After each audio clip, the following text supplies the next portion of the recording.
World Cup 2014, Faith and Football as Brazil Unites to Pray for Glory. It is hard to think of a country that combines sport and spirituality quite like Brazil.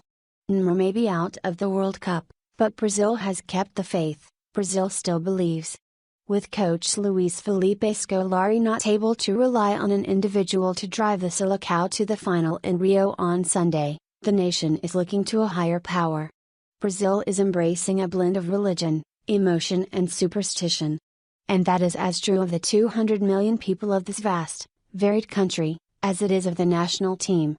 During the run to Tuesday's semi-final against Germany, the players have used religious symbols, lucky charms, music and prayer.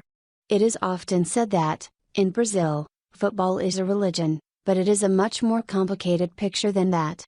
Football is instead a platform for the country's religions to find a voice. The Brazil team have been united by their combined belief throughout this World Cup. Scolari has used it to bond and motivate the players.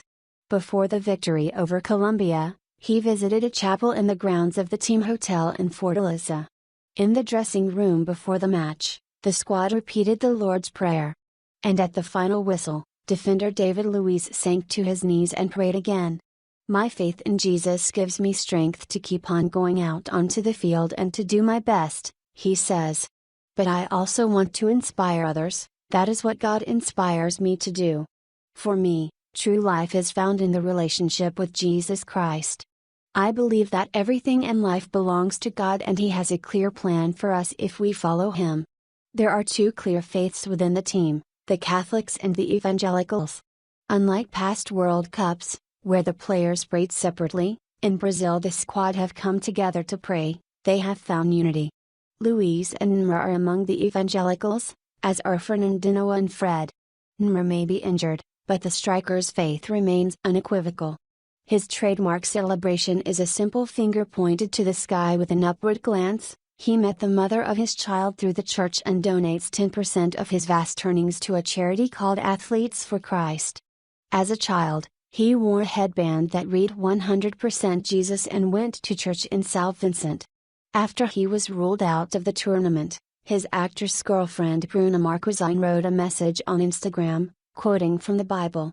John 13:7 Jesus said to him, "What I do thou knowest not now, but you will understand later." Scolari is a devout Catholic. His faith came to the fore publicly in 2002, when after winning the World Cup with Brazil he dropped to his knees with his staff and prayed after the victory over Germany in Yokohama. Many of the players did the same, Edmilson, Lucio and Kaká praying with their hands clenched together. When Scolari returned home to the state of Rio Grande do Sul, in the south of Brazil, he walked 12 miles to a pilgrimage site.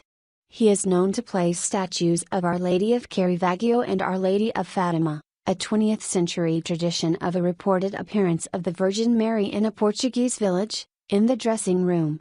I like my faith, he has said. It gives us power. Before the penalty shootout in their last 16 game against Chile, Brazil captain Thiago Silva prayed alone on the sidelines. I asked God to bless our players, especially goalkeeper Julio Cesar. He deserved that, he said. What no one knew was Cesar had placed a religious charm in his goal before the penalties began. It had been handed to him at the end of extra time by reserve goalkeeper Victor. There is faith and there is superstition, Victor said. In my case, it's faith. I am religious and I try to reinforce my spiritual side before every game. It is a way to strengthen myself and support my friends with my prayers. I had not planned to give it to Julio, but it happened on the spur of the moment. He welcomed it. It was a kind of reinforcement. I want to stress the importance of Julio as a goalkeeper. Faith is important, but we can't depend on faith alone. God does His part and we have to do our job on the field. Julio was well prepared. Brazilian goalkeepers have always been viewed as particularly religious. If star players, such as Neymar, are known as cracks, the great goalkeepers are called saints. On 3 occasions during this World Cup they have been pictured on television and in newspapers with halos over their heads. Faith and spirituality is nothing new when it comes to the Brazil national team. When they won the tournament in 1994, The squad were accompanied in the USA by a team chaplain, former Formula One driver Alex Ribeiro. He later published a book called Who Won the Cup? Him Up There. Football reflects the depth and variety of Brazilian faith. Football grounds are known as temples, players hailed as gods. The famous Brazilian club Vasco da Gama even has a chapel the size of a church inside its stadium. To many, Cristo Redentor, Christ the Redeemer, is the national symbol of Brazil. Religious imagery is everywhere you look. Close to where Brazil trained in Teresópolis, there is a mountain range called God's Fingers. São Paulo is named after St. Paul, Salvador is named after Jesus, while Copacabana got its name from the patron saint of Bolivia, Virgin of the Candelaria. Faith, in this week of all weeks, has come to the fore once again for Brazil and its beloved Selecao. In the hours before the semi-final against Germany, Scolari will find a chapel in Belo Horizonte and pray. Before emerging into the cacophony of noise at Estadio Mineral, the players will stand together and recite the Lord's Prayer as one. In churches and homes across Brazil, pictures of the players hang next to crosses and other religious symbols. These two pillars are inescapably intertwined here.